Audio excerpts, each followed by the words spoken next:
வணக்கம் and welcome to Cinema Matrix. இந்த வீடியோவில் எதை பற்றி பார்க்க போகிறோம் அப்படின்னா, Vijay Sethupathi sir, Rayan and then Raanav இவங்க ரெண்டு பேரையும் வச்சு செய்கிறாரு. எதுக்காகன்னு பார்த்தீங்கன்னா, நீயும் பொம்பை நானும் பொம்பை டாஸ்கில் இவங்க ரெண்டு பேரும் பண்ண காரியத்துக்காக. ஸோ தட் என்ன விசாரிச்சார் அப்படின்றத நம்ம டீட்டெயிலாக பார்த்தலாம். அதுக்கு முன்னாடி நம்மளோட சேனலை நீங்கள் சப்ஸ்கிரைப் பண்ணாமதிங்கன்னா சப்ஸ்கிரைப் பண்ணி சப்போர்ட் பண்ணுங்கள். So that Jeffrey, Rayan, Raanav இவங்க மூணு பேரையும் எந்திரிக்க சொன்னார். ஸோ நீங்கள் கேமில் என்ன பண்ணீங்க தெரியுமா அப்படின்ற மாதிரி கேட்குறாங்க. ஸோ ராணவ் வந்து பார்த்தீங்க அப்படின்னா, நீங்கள் அந்த மாதிரி டைட்டாக பிடிச்சது கரெக்டாக, அவர் வந்து விடுங்கன்னு சொன்ன அப்புறமும் வந்து நீங்கள் பிடிச்சிங்களே அது கரெக்டாக அப்படின்ற மாதிரி கேட்குறாங்க.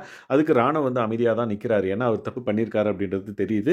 ஸோ அவரோட கருத்து என்னவா இருந்தது அப்படின்றத நம்ம அப்கமிங் வீடியோவில் பார்க்கலாம். லைக் அவர் வந்து என்ன சொல்ல வராரு அப்படின்றத நம்ம பார்க்கலாம். அதே மாதிரி ரயான் வந்து பார்த்தீங்க அப்படின்னா, நீங்கள் ராணவ் வந்து ஜெஃப்ரியை பிடிச்சது தப்புன்னு நீங்கள் சொன்னீங்க கரெக்டாக அப்படின்ற மாதிரி. ஆமாம் சார் அப்படின்ற மாதிரி சொல்கிறாங்க.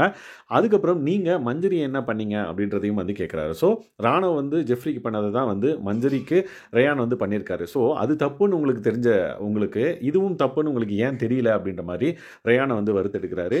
அதுக்கப்புறம் ரயான் வந்து பார்த்திங்க அப்படின்னா, நான் பண்ணது தப்பு தான் அப்படின்ற மாதிரி அவருக்கு வந்து ஒத்துக்கிறாரு. அதுக்கப்புறம் வந்து பார்த்திங்கன்னா, முக்கியமான பார்ட் என்னென்னா, பிக் பாஸ் வந்து அந்த டாஸ்கில் அந்த ரவுண்ட் வந்து முடிஞ்சிருச்சுன்னு சொல்லிட்டு பஸர் அமுத்திட்டாரு. அதுக்கப்புறமும் நீங்கள் ஏன் இந்த மாதிரி சண்டை போட்டீங்க அப்படின்ற மாதிரி கேட்குறாங்க.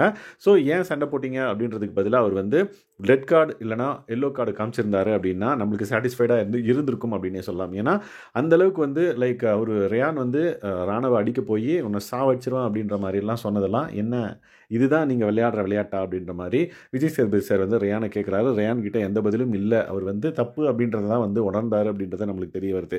பட் அவருக்கு கண்டிப்பாக வந்து பார்த்திங்க அப்படின்னா ரெட் கார்டு இல்லைனா எல்லோ கார்டை காமிச்சிருக்கணும் அப்படின்றது தான் வந்து என்னோட point of view. So Kamal sir இருந்திருந்தார் அப்படின்னா கண்டிப்பாக வந்து லைக் லாஸ்ட் சீசன்லாம் வந்து பார்த்திங்கன்னா ஐ திங்க் விஜய் வர்மான்னு நினைக்கிறேன், அவர் வந்து ஏதோ வார்த்தை சொன்னதுக்கே வந்து பார்த்திங்க அப்படின்னா பிக் பாஸ் வந்து பார்த்திங்க அப்படின்னா லைக் அவருக்கு எல்லோ கார்டு காமிக்க சொல்லியிருப்பார். லைக் அவர் வந்து பிரதீப்னு நினைக்கிறேன், அவர் வந்து லைக் தூக்கி போட்டு இப்படி பண்ணதாக இருக்கட்டும். அதுக்கப்புறம் உன்னை வந்து என் ஃப்ரெண்ட்ஸ் எல்லாம் வந்தாங்கன்னா உனக்கு காலி பண்ணிடணும் அப்படின்ற மாதிரி ஏதோ ஒரு வார்த்தைகள் வந்து விட்டதாகவும் அதுக்காக அவருக்கு வந்து எல்லோ கார்டு காட்டப்பட்டது. பட் இங்கே வந்து லிட்டரலாக ராணவை அடிக்கவே போயிட்டார் அப்படின்னே சொல்லலாம் ரயான். ஸோ தட் ரெண்டு பேருமே சரி, இவர் அடிக்க போனோடனே ராணவ் வந்து பார்த்திங்க அப்படின்னா மறுபடியும் தாக்க போயிருக்காரு. ஸோ முத்து சொன்ன மாதிரி ஏதாவது கை இது பட்டு மூக்கிலையோ எங்கேயோ மூஞ்சில் வந்து ரத்தம் வந்துருந்துச்சு அப்படின்னா எந்தளவுக்கு சீரியஸாக இது பேசப்பட்டிருக்கும் அப்படின்னு தெரியல. பட் அது நடக்கல தான். பட் இது நடந்துடக்கூடாது அப்படின்றதுக்காக எல்லோ கார்டு காமிச்சிருக்கலாம். ஸோ நீங்கள் என்ன நினைக்கிறீங்க, இவங்களை வந்து இப்படியே பேசி வான் பண்ணி விட்டது கரெக்டாக, இல்லை எல்லோ கார்டை வந்து காமிச்சு அவங்கள வந்து பயமுறுத்தி வச்சிருந்துருக்கணும்னு சொல்லிட்டு நீங்கள் எக்ஸ்பெக்ட் பண்ணுறீங்களா அப்படின்றத மறக்காம இந்த வீடியோவில் கமெண்ட் பண்ணுங்கள். ஸோ இந்த மாதிரியான பிக் பாஸ் அப்டேட்ஸ் நீங்கள் தெரிஞ்சுக்கணும் அப்படின்னா நம்மளோட சேனலை சப்ஸ்கிரைப் பண்ணாதீங்கன்னா சப்ஸ்கிரைப் பண்ணி சப்போர்ட் பண்ணுங்கள். தேங்க்ஸ் கைஸ், பாய்.